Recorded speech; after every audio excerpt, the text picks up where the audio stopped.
Hi everybody, sanibonani. Welcome to my channel. Igama lami nguNtando Mdletshe, and on this channel sifunde incwadi ebhalwe ngolimi lwethu lesiZulu bese siza la sokhuluma ngazo le ndaba esuke siyifundile, senzela laba phela basuke bengenaso isikhathi sokuthi bayifunde incwadi nalaba basuke benqena nje ukufunda. Siyaphinda futhi sibuka ama reality shows ethu ala eMzansi bese siza la sokhuluma ngawo lama shows, senze ama reviews or ama recaps bese siyaphinda futhi sikhuluma nga any other issues avuka uma ngabe lama shows sesiwabukile kwi-TV.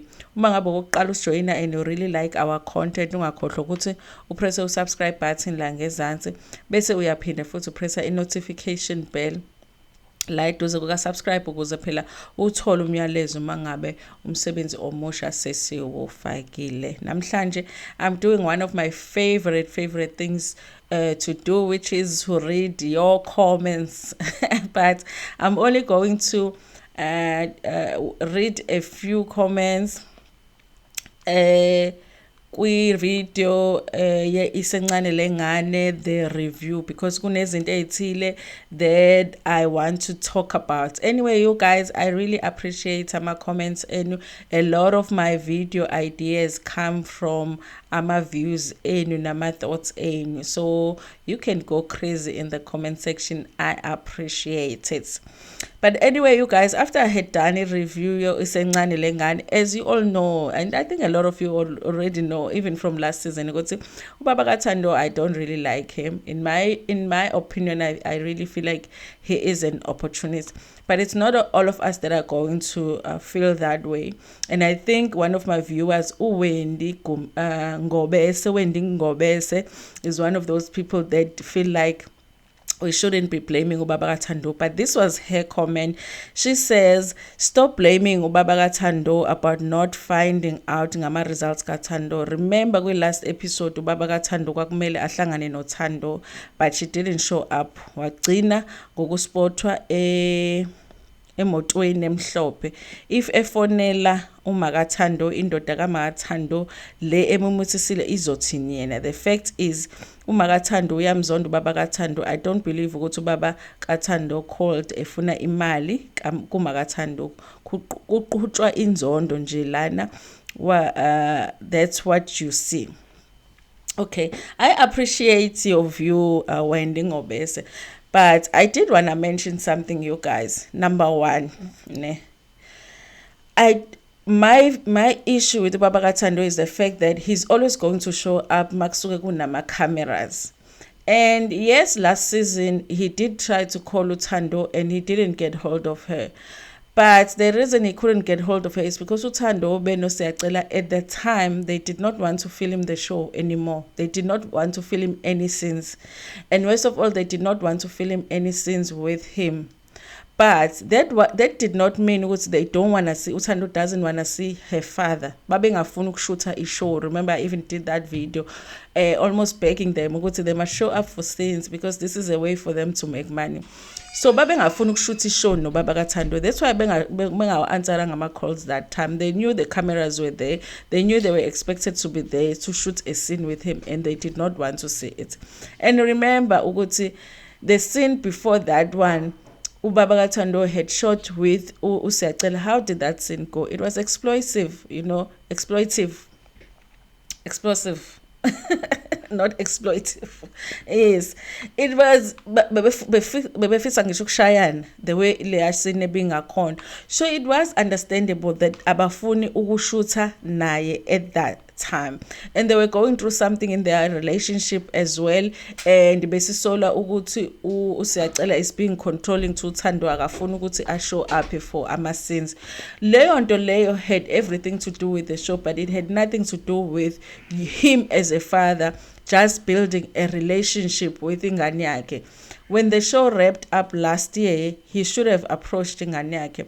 We haven't heard anything about Ubaba Tando going to Olundi eyofuna kaDlamuka mhlawumbe wathi mayifika ethi uyobabona bamxosha khona. We haven't heard anything.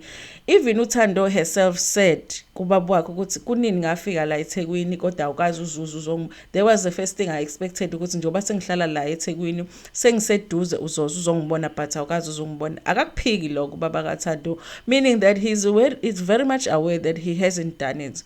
Also indaba yokuthi kungenza ukuthi uma kaThando uqamba manga ukuthi ubaba kaThando wafona ekhuluma ngemali akaphikanga ngenkathi uThando emtshela ukuthi uma uthi wena wamfonela ukhuluma ngemndaba yemali ukuthi ufuna ukuthengela izingane zakho ingubo kaKhisimusi but wangayikhuluma indaba yami akaphiki ubaba kaThando.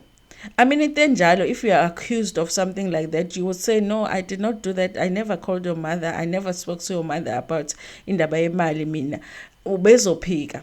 The fact that he went with the flow when it came to that conversation gives me an indication and he knows about that conversation. He knows about that phone call that he made to Thando talking about imali, whether he was saying he needs imali or whatever it was, but the conversation was about imali and him buying clothes for his kids instead of ukuthi akhulume ngoThando. So that's why for me I still stand in saying ukuthi ubaba kaThando to me feels like it's someone who is an opportunist, but I do understand ukuthi abanye abantu they might not feel that way, and it is okay. Thank you so much Wendy Ngobesa for commenting on my post. And then there's another post which I thought was quite funny. Let me see. So this was from Ulira. She said, are we going to ignore ukuthi uThando usegaxe amazinyo njengohappy? LOL useze uyathefula mekhuluma. Yazi ukuthi Lira, I really was focused on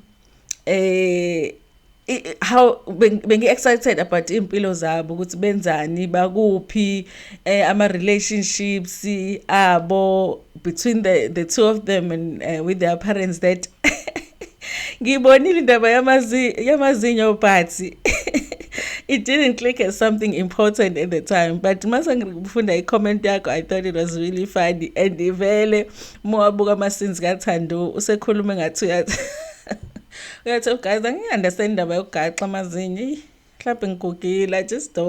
I don't honestly, but it seems like in KZN it's the thing ukuthi mangabe that's how you see ukuthi umuntu usenemali ngokuthi usegaxile amazinyo. But I thought this comment was really funny, and let me read other comments as well. Uxoleka Mahwanqana, I think that's the correct way. All Tabete family are just TV divas. They're only there for fame and not to Tando. I totally agree with that.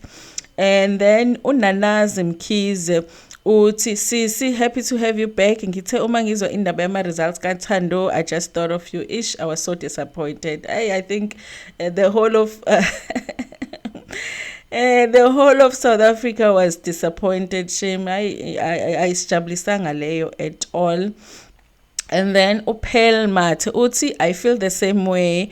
Bafuna ukumthathela ama camera bese and bayangicika abantu bakaThabethe. I guess she was agreeing with me because I felt like bazomthatha because bafuna ukushoot ishow doesn't shoot. They're not shooting all the time, so when they're off season bazomenzana uThando.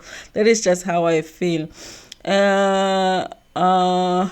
Uzanele Mhlongo uthi 3 years or 4 years siyawubulala yini unyaka abashada ngayo. I guess yena when she's calculating siyawubala yini, not siyawubala yini unyaka abashada ngayo. I guess yena mayebala when they got married up until now, she is feeling like they should be celebrating 3 years, not 4 years. Angazi nami ngibe confused. Mina ngicounting ama season because each year we are watching a season, and since we are in season 4, I'm just thinking then it's been 4 years, you know, but again it could be wrong. Mhlambe sonke sibala wrong, no Moja Love na ubala wrong. Ulindiwe, I guess she's talking about Babdlamuka because I did talk about a little bit about Babdlamuka. Uthi noma ngibheka uBabdlamuka udestroyile abantwana ukuthi baphinde bazi shape ukuthi baphinde bazishape kuyothatha isikhathi ukuthi bakhule for ukuthi babashadise bebancane. It was a big mistake. I totally agree, guys. I was almost having a breakdown when these kids were getting married because I just couldn't believe it. So many people around them were letting them get married. Their family members, the crew. Yeah, sure, let that wedding happen. There's so many reasons they could have come up with to convince them, but nobody did. But I mean, what can we do, you guys? What can we do?